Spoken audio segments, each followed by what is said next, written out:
Olá, que bom que você voltou. Eu estou aqui para te mostrar dessa nova aula de Dynamo alguns conceitos que às vezes são esquecidos antes que você comece a se aventurar nessa jornada, nessa aventura muito gostosa que é trabalhar com Dynamo. Eu queria te falar um pouquinho sobre programação visual, sobre algoritmos, porque essa é uma parte fundamental do aprendizado. Partir para a rotina prática é muito legal, mas fazer alguma coisa só porque você está seguindo uma receita de bolo não quer dizer que vai ficar legal ou que você saiba de verdade o que você está fazendo. Então eu gosto de começar sempre daquele beabá, daquela coisa bem fácil de você entender. Então vem comigo que a gente vai falar um pouquinho mais sobre algoritmos e sobre códigos visuais hoje. Bom, primeiro o que é programação visual? Toda vez que a gente fala em design, né, de alguma coisa, design de arquitetura, design de mobiliários, design de produto, logo a gente já associa design à geometria, às cores, ou seja, a uma experiência sensorial que vai envolver principalmente a visão. Claro, há outros sentidos também. Só que na maioria das vezes, na concepção do design de algum produto, a gente tem todo um fluxo de desenvolvimento que é puramente visual, apesar de ser grande parte dele permeado de muitas regras, muitas restrições. Bom, as nossas próprias ações, né, enquanto a gente desenvolve uma ideia, segue uma série desses padrões, que são os paradigmas, né, que são padrões lógicos. A forma de pensar do ser humano, ela é uma forma lógica. Claro, nem sempre é uma lógica muito palpável, mas é uma forma lógica. A programação vai permitir que a gente continue a trabalhar exatamente essas nossas ideias dessa maneira, só que agora utilizando a formalização dos nossos algoritmos. Como que é isso? Eu vou criar então um conjunto de regras utilizando o computador. A programação visual ela é feita de uma forma muito mais intuitiva. Embora o conceito de algoritmos, inclusive, já esteja muito difundido por aí, muita gente ainda tem dúvida o que é o algoritmo, mesmo que a gente utilize isso no nosso dia a dia. Isso que eu estou usando com vocês aqui, por exemplo, é um algoritmo de comunicação. Né? E o algoritmo ele pode fazer uma série de coisas muito fantásticas, só que eles não são mágicos, apesar de que muita gente acha que o que a gente faz aqui é mágica. Os algoritmos eles podem ser apresentados basicamente de duas formas, tá? Textualmente e visualmente. Bom, olhando pelo ponto de vista da matemática, um algoritmo é uma sequência finita de regras, de raciocínios, de operações, que a gente vai aplicar a um número finito, né, de dados, ou seja, a gente vai pegar, por exemplo, aquela fórmula de Bhaskara em que ninguém sabe para que serve, mas ela tem muita utilidade sim. E eu vou mostrar isso um dia para vocês. A gente vai pegar aqueles montes de letrinhas e vai substituir por dados, por informações, por números para chegar num valor. Quando a gente resolve uma integral na faculdade de engenharia, de arquitetura, quando a gente faz uma derivada, enfim, todas as formas que nós utilizamos na física, na matemática, na química, elas têm variáveis que nós colocamos entradas para satisfazer esse conjunto de regras e ter uma saída, um resultado. Na informática não é muito diferente. O algoritmo também é um conjunto de regras e procedimentos lógicos que vão levar à solução de algum problema para um número finito de etapas. Por que o número finito de etapas, Vladimir? Porque um programa ele não pode ficar rodando ad eterno, senão ele entra no que a gente chama de loop, e aí a gente nunca vai ter um resultado. Bom, agora deixa eu falar para vocês sobre a evolução do algoritmo. Está vendo isso aí na tela? É a instrução para a criação de um aviãozinho de papel. Então vamos começar a ler essa coisa chata? Dobra uma folha de papel formato A4, por exemplo, ao meio. Desdobre a folha e em seguida dobre as bordas superiores esquerda e direita até a marca criada no meio da dobradura da etapa anterior. Eu vou parar de ler aqui porque ficou chato. Agora vamos ver um outro meio da gente exemplificar este mesmo algoritmo. É o que eu chamo de algoritmo para noobs. Porque noobs são os principiantes, né? O que acontece? A gente tem aí um aviãozinho de papel e do lado de cá a gente tem um bonequinho do Lego. E vocês vão entender já já o porquê que eu coloquei o bonequinho do Lego do lado do aviãozinho de papel, exatamente na explicação de algoritmo para principiantes. Isso que a gente tem aí é aquela primeira etapa de pegar a folha e dobrar ela ao meio. Logo depois que a gente dobrar a folha ao meio, a gente desdobra essa folha e dobra as duas pontas de cima dessa folha. O que a gente vai fazer na sequência? Dobrar mais uma vez para a parte de dentro até chegar no meio da folha. E aí a gente dobra a folha de volta, a gente vai então dobrar as asas do aviãozinho para fora, deixando aí tipo um dedinho, né, de espaço, e finalmente o nosso aviãozinho de papel está pronto para voar. Agora olha que interessante. A contextualização dos algoritmos visual é absurdamente melhor do que aquela concepção ou da contextualização deles de forma textual. E isso tem um motivo, porque é mais fácil. Bom, quando a gente está falando agora de algoritmos para Jedis, ou melhor, paciência você precisa ter, Padawan você não será por muito tempo, digo eu. Mas vamos lá. O algoritmo visual para Jedis é um pouquinho diferente. Por quê? Porque a gente tem um conjunto de regras finitas do mesmo jeito. E eu quero que vocês se tornem Jedis no algoritmo do Dynamo. Então olha que interessante. A gente tem aí um cruzador imperial. Este daí é o esqueleto de um cruzador imperial. Agora vocês estão entendendo o porquê da figurinha do Lego, né? São as mesmas instruções visuais. E por que eu escolho sempre o cruzador visual, o cruzador? Bom, não tem nada a ver com as minhas muitas tatuagens de Star Wars, The Child, enfim. Não tem nada a ver, eu nem gosto de Star Wars, imagina. Mas vamos lá. Quando as pessoas olham para um modelo desse, cheio de peças, pensa que é muito complicado e difícil de fazer. Mas se você olhar lá na caixinha, a maioria deles está escrito lá que é para maiores de 9 anos. Ou seja, realmente não é difícil, pode dar um pouco de trabalho, mas a gente vai montando peça a peça, instrução a instrução, de forma visual, e aí a gente chega num resultado que é o cruzador imperial. Se você ainda não sabe como é que funciona essa instrução do cruzador imperial, cada uma das montagens que a gente faz, ela vem de saquinhos numerados. Então, cada uma das peças que a gente tem para fazer esta montagem, nesta sequência, vem de um conjunto de peças numerado. Isso facilita demais a montagem. Então, cada conjunto vem com uma submontagem. E aí já vou começar a misturar alguns conceitos aqui. Por quê?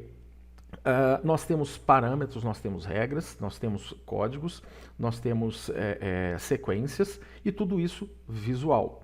Quando eu falo de misturar conceitos, porque é o seguinte, vocês viram que eu construí um cruzador imperial. Então esse tipo de algoritmo visual, ele é utilizado para uma série de coisas, para programação e para construção. Eu também falo, por exemplo, de metodologias de construção como FEL, como o AWP, e essas metodologias elas incluem, por exemplo, a codificação de itens pré-montados, de itens montados e que normalmente não são incluídos dentro do modelo. A gente vai chegar até esse ponto, não na aula de hoje, mas a gente vai chegar até esse ponto de incluir códigos de montagem automática nos nossos modelos BIM. Isso facilita muito as coisas. É igual eu estou mostrando aí para você agora nessa telinha do Revit. Ó. Quando eu pergunto para as pessoas o que eles estão vendo, como por exemplo isso daí, eles vão falar assim, Vladimir, isso é a escala da vista. Bom, é a escala da vista, mas por trás da escala da vista, ou por trás da disciplina de arquitetura, que é o que está marcado aí agora, ou por trás daquela vista 3D, a gente pode entrar dentro foi ótimo, mas a gente pode entrar no modelo de uma forma muito mais incisiva, muito mais intimista, né? Clicando, por exemplo, numa janela dessas e editando o tipo dessa janela. A maioria de vocês já teve essa curiosidade. Quando a gente faz isso, a gente abre uma caixinha chamada categorias e parâmetros de família. E isso é muito interessante porque as categorias e parâmetros de uma família dão para a gente uma visão muito diferente do que é um objeto BIM. Por isso que eu falo que o BIM trata-se da modelagem da informação e não do objeto em si. Claro, o objeto é a representação gráfica que a gente precisa ter no final, mas essencialmente o desenho de fabricação é absurdamente mais detalhado do que o desenho conceitual. O modelo ele vai amadurecendo no decorrer da elaboração dele. E não é diferente também com os nossos códigos, por isso que a gente está começando bem devagar, para você entender o que é cada passo que você está dando, para poder chegar lá na frente e entender, por exemplo, como é que funciona essa categorização, essa classificação Omniclass, que é inclusive um padrão ISO, caso você não saiba. Bom, Essas classificações que vocês estão vendo aí são todas códigos de uma tabela. Para quem trabalha com construção, já entende, por exemplo, ou já ouviu falar pelo menos, da tabela SINAP. É uma tabela para orçamentação. A tabela SINAP ela tem uma classificação de itens, né, de composições, preços e serviços, que ela foi inspirada, eu vou me atrever a dizer, nas codificações Omniclass, Uniclass e Masterformat. Por quê? São todas padronizações ISO. O que tem aí na SINAP, que não tem aqui, por exemplo, dentro dessa Omniclass, é preço. Mas eu posso classificar as minhas informações de N maneiras diferentes. E a ISO, as normas ISO que vieram, elas mostraram para a gente como é que a gente ia classificar isso, como é que a gente ia padronizar essas classificações. Por que eles fizeram isso? É um algoritmo que eles deram, né, um conjunto de regras que eles deram para que todos que fossem desenvolver, por exemplo, projetos em 3D e fossem incluir janelas, não importasse se esse projeto foi feito na China, na Indonésia, na Nova Caledônia. Eu vou falar em Nova Caledônia direto só para vocês ficarem curiosos e procurarem no Google. Ou aqui no Brasil, para que a gente pudesse usar sempre o mesmo código, para que todo mundo entendesse que aquilo se tratava de uma janela maximar, de banheiro, enfim, porque tem um código padronizado para isso. O Dynamo, como uma linguagem visual, não é diferente disso. Então agora vamos começar a interpretar um pouquinho do código para a gente fazer lá no Dynamo. Eu coloquei aí T1 e T2, todos dois igual a zero. A maioria de vocês, ou a maioria dos alunos, enfim, vai olhar para isso daí e vai falar, caramba, tempo 1 e tempo 2. Mas tempo 1 e tempo 2 igual a zero não justifica. Por quê? Quer dizer que eu estou parado? Bom, mas é um pensamento lógico. Pode não ser uma coisa tão lógica, como eu falei, pode não fazer tanto sentido para alguns, mas é absolutamente lógico esse pensamento de tempo 1 igual a zero e tempo 2 igual a zero, o objeto ainda está parado. Então a gente pode estar falando de uma fórmula física aqui. Pode. Mas quando eu coloco isso daí, ó, eu tenho um ponto 1. Esse ponto 1 é igual a point.byCoordinates T1 e T2. Aí alguém vira e fala assim, puxa, então eu tenho um ponto 1. Ponto 1 é uma variável. Essa ponto 1 ela é feita de um point.byCoordinates. E quando eu falo em ponto byCoordinates, o cara, puxa, coordinates, coordenadas. Então T1 e T2 são coordenadas. Podem ser coordenadas x e y? Podem. Mas igual a zero as duas? Bom, faz sentido. Se há um ponto, eu não tenho um ponto, ele não é espacial. Um ponto ele é unidimensional, né?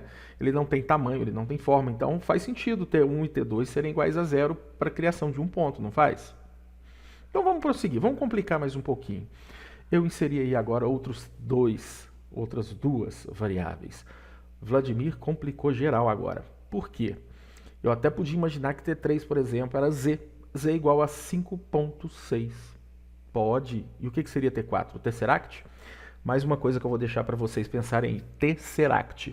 Não é um objeto da Marvel. Quer dizer, é um objeto da Marvel.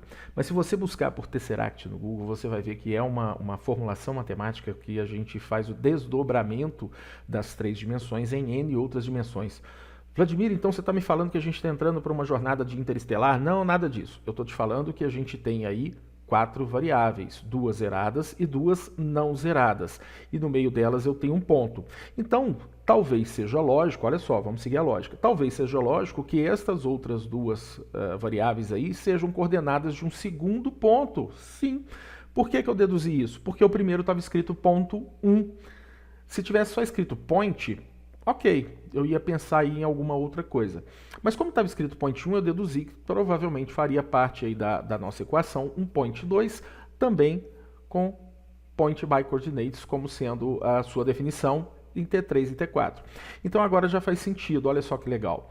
A gente tem 2 coordenadas para marcar um ponto e outras 2 coordenadas para marcar um segundo ponto. O que a gente pode fazer aí? Pois é, eu tenho certeza que você falou uma linha entre esses 2 pontos. Pode fazer uma linha entre esses 2 pontos, mas a gente pode fazer uma infinidade de outras coisas. Quando a gente estiver falando de Dynamo, eu preciso que você abra sua mente. Bum, exploda, abra sua mente e a gente começa a pensar em N possibilidades. Quando eu falo N, são N mesmos. E agora eu vou te falar o porquê. É uma linha? É, mas pensa nessa linha como uma linha imaginária. Por quê? Eu tenho uma outra variável aí, ó, num 1. Então já vai ter uma num 2, Vladimir. Calma, não necessariamente. Não necessariamente, mas vamos lá. No 1, é um Geometry Distance to point 1, point 2. O que isso quer dizer? Que eu tenho uma variável chamada no1, que é uma distância entre essas geometrias, ou seja, entre o ponto 1 e o ponto 2. Então não é uma linha. Essas coordenadas só serviram para eu marcar uma distância. E uma distância eu posso fazer o que com ela? N coisas, como, por exemplo, fazer um círculo. E aí olha que interessante. Circle1 é uma outra variável e ela é composta pelo Circle by Center Point Radius. Point 1 no 1. Agora vamos interpretar esse pedacinho? Eu quero um círculo a partir de um center point, que é o meu ponto 1, que é 0, 0. Sacou? E o meu radius. Qual é o meu radius? É o no 1. O que é o no 1? Exatamente entre a distância entre o ponto 1 e o ponto 2. Então, T1 e T2, T3 e T4, na realidade, só marcaram 2 pontos no espaço para que eu pudesse usar um como centro do círculo e outro para fazer o círculo. Como assim, Vladimir? Isso deu um nó na minha cabeça. Pois é, deu um nó porque a gente está tentando interpretar um código textual. São as linguagens que a gente chama aí de high level, né, de alto nível, porque a gente tem que, ó, na munheca. No Dynamo vai funcionar assim. A gente tem 3 eixos. O vermelho é o X, o verdinho é o Y e o azulzinho é o Z. O que a gente vai fazer agora, então? Vamos fazer aquela mesma codificação aí no Dynamo. Eu vou, por enquanto, só interpretar, tá? Ó, quando eu coloquei T0, T2 e coloquei lá point 1, ele automaticamente criou um ponto para mim nas coordenadas 0, 0. Então, T1 e T2, que a gente já falou aqui, são as coordenadas para esse ponto. Tá legal? Daí eu coloquei mais 2 coordenadas que foram lá no ponto 5.6 e 11.5, né, em x e y, para criar para mim um ponto 2. E aí eu inseri a nossa outra variável, que é a variável num1. Essa variável num1 mediu exatamente a distância entre os 2 pontos aí. Você percebeu isso? Ó? Olha lá, ele marca a distância entre esses 2 pontos. Aí agora eu vou inserir a minha última variável. Essa minha última variável é o Circle by Center Point Radius. O que ele fala para mim então? Que o meu ponto central, né, o meu center point, é exatamente onde está o point 1, que é a coordenada 0, 0. E o meu raio é exatamente essa distância entre o ponto 0, 0 e o ponto 2, que é o ponto T3, T4, que é 5.6 e 11.5. Vladimir, isso é complicado. Não, não é, e eu vou te mostrar por quê. No Dynamo isso ficaria assim. Simples, né? Então, aguenta aí que a gente já vai fazer isso na massa. Enquanto isso, eu vou te dar aí uns 2, 3 minutinhos para você abrir o seu Revit. Vamos lá que eu te espero. Keep calm and let's code. Todo mundo com o Dynamo aberto? Então vamos lá. Ó. A primeira coisa que eu quero que você faça, tá? Até antes de abrir o seu Dynamo, é ir nas suas unidades aí fazer isso aqui, ó. O N. E aí o que a gente vai fazer? Normalmente essas unidades aqui, elas estão marcando distância em centímetros e comprimento em milímetros. É o padrão de configuração do Revit, pelo menos o PTBR, vem assim, com as unidades métricas em centímetros e milímetros, tá? O que eu vou querer que você faça? Você vem aqui, ó, na distância, que a minha aqui está em centímetros, e vai mudar para metros. Se a sua já estiver em metros, é só deixar assim. E o comprimento, que no meu caso aqui está em milímetros, eu também vou mudar para metros. Vladimir, é obrigatório que se faça isso? Não, não é obrigatório. Eu só estou fazendo isso porque as unidades de medida do Dynamo, elas seguem exatamente o que está aqui. Ele é adimensional. Então, se eu chegar lá no meu Dynamo e falar, por exemplo, 5, é 5. Não é 5 metros nem 5 polegadas. Quem vai determinar se é metro, polegadas ou pés é o Revit, não é o Dynamo. E aí agora, a próxima coisa que você vai fazer, então, é abrir o seu Dynamo, que no meu caso já está aberto aqui, tá bom? Bom, vamos clicar aqui então em Novo Projeto. Perfeito. Bem, como eu tenho aqui no meu caso, tá? Eu falei com vocês que eu estou usando o Dynamo do Revit 2024, eu posso fazer aqui as alterações aqui, ó. Dynamo Preferences. Mas para quem não estiver usando o Dynamo 2024, você vai ter aí nas suas preferências, as configurações da visão, você vai poder vir aqui e achar essas mesmas preferências aqui e unidades de medida, tá? As unidades de medida você vai fazer aqui, ó, escala da geometria, tá vendo? Ó? Você vai procurar essa escala da geometria aí, e aqui está médio. O que quer dizer? Que eu posso fazer qualquer coisa entre 0,0001 e 10.000 unidades. Isso é coisa pra caramba. Mas eu gosto de trabalhar sempre na 001 e 1 milhão. Por quê? Dificilmente a gente vai fazer alguma coisa com menos de 1 milímetro. E dificilmente a gente vai fazer alguma coisa com mais de 1 milhão de metros, ou quilômetros, ou centímetros. Então pense sempre assim. Porque a indústria mecânica, por exemplo, trabalha com milímetros, 1 milhão de milímetros não é lá grandes coisas para uma indústria mecânica. Se a gente está falando aí de uma obra de uma petroquímica, de uma obra de uma grande indústria, é muito pouca coisa, 1 milhão. Então a gente costuma trabalhar aí com essa variável de 001, que é a grande, né, de 001 até 1 milhão de unidades. Dito isso, a gente pode começar aqui então. Primeira coisa, eu não quero fazer não é um círculo? Mas lá no algoritmo você começou com T0, T0 e T1 e T2. Não tem problema a gente começar de trás para frente ou de frente para trás, tá bom? Você vai ver que o resultado é o mesmo. A questão aqui é que em alguns casos, para falar na verdade, a maioria dos casos é melhor a gente começar de trás para frente. Quando a gente faz gestão de projetos, olha eu falando de mistura de conceitos de novo, hein? Mas isso é a questão da lógica, a programação é lógica, matemática, isso está em tudo. Quando a gente pensa, por exemplo, num projeto de uma casa, a gente pensa sempre na casa acabada. Eu nunca penso numa casa começando a pensar como é que eu vou fazer para furar o tubulão, para sapata, o radier, enfim. Eu já penso na minha casa acabada. Quando eu estou fazendo um projeto para fazer um avião, eu já vou pensar nesse avião acabado. Eu não vou pensar, deixa eu ver, eu vou começar a pensar pelo pneu do avião. Mas Vladimir, é um avião, eu sei, mas o avião também tem pneu. Enfim. Por isso que normalmente é mais fácil a gente fazer a decomposição de um produto já pronto do que começar a querer construir ele de frente para trás, porque é mais difícil, é mais árduo o caminho. Então, se eu quero construir um círculo, eu vou falar que eu quero construir um círculo. Sempre em inglês, tá, pessoal? Ele não aceita comandos em português, sempre em inglês. Então, circle. E aí, ó, eu tenho várias opções de círculo para usar. Eu vou usar aquela que me parecer mais interessante. Uma coisa bacana para vocês observarem é que antes até de ler aqui e tentar interpretar o que eles fazem, o ícone já diz, ó, eu tenho um círculo, um ponto central e um raio. Um círculo, um ponto central, um raio e uma normal. Um círculo em um plano, um círculo com 3 pontos, um círculo com muitos pontos, um que eu vou falar só o raio e um que eu vou falar só o ponto central. Além disso, vocês devem ter percebido, quando eu chego com o mouse em cima, ele fala exatamente para mim o que aquele comando faz. Por exemplo, cria um círculo com um ponto do centro de entrada e um raio no plano XY universal com Z universal como normal.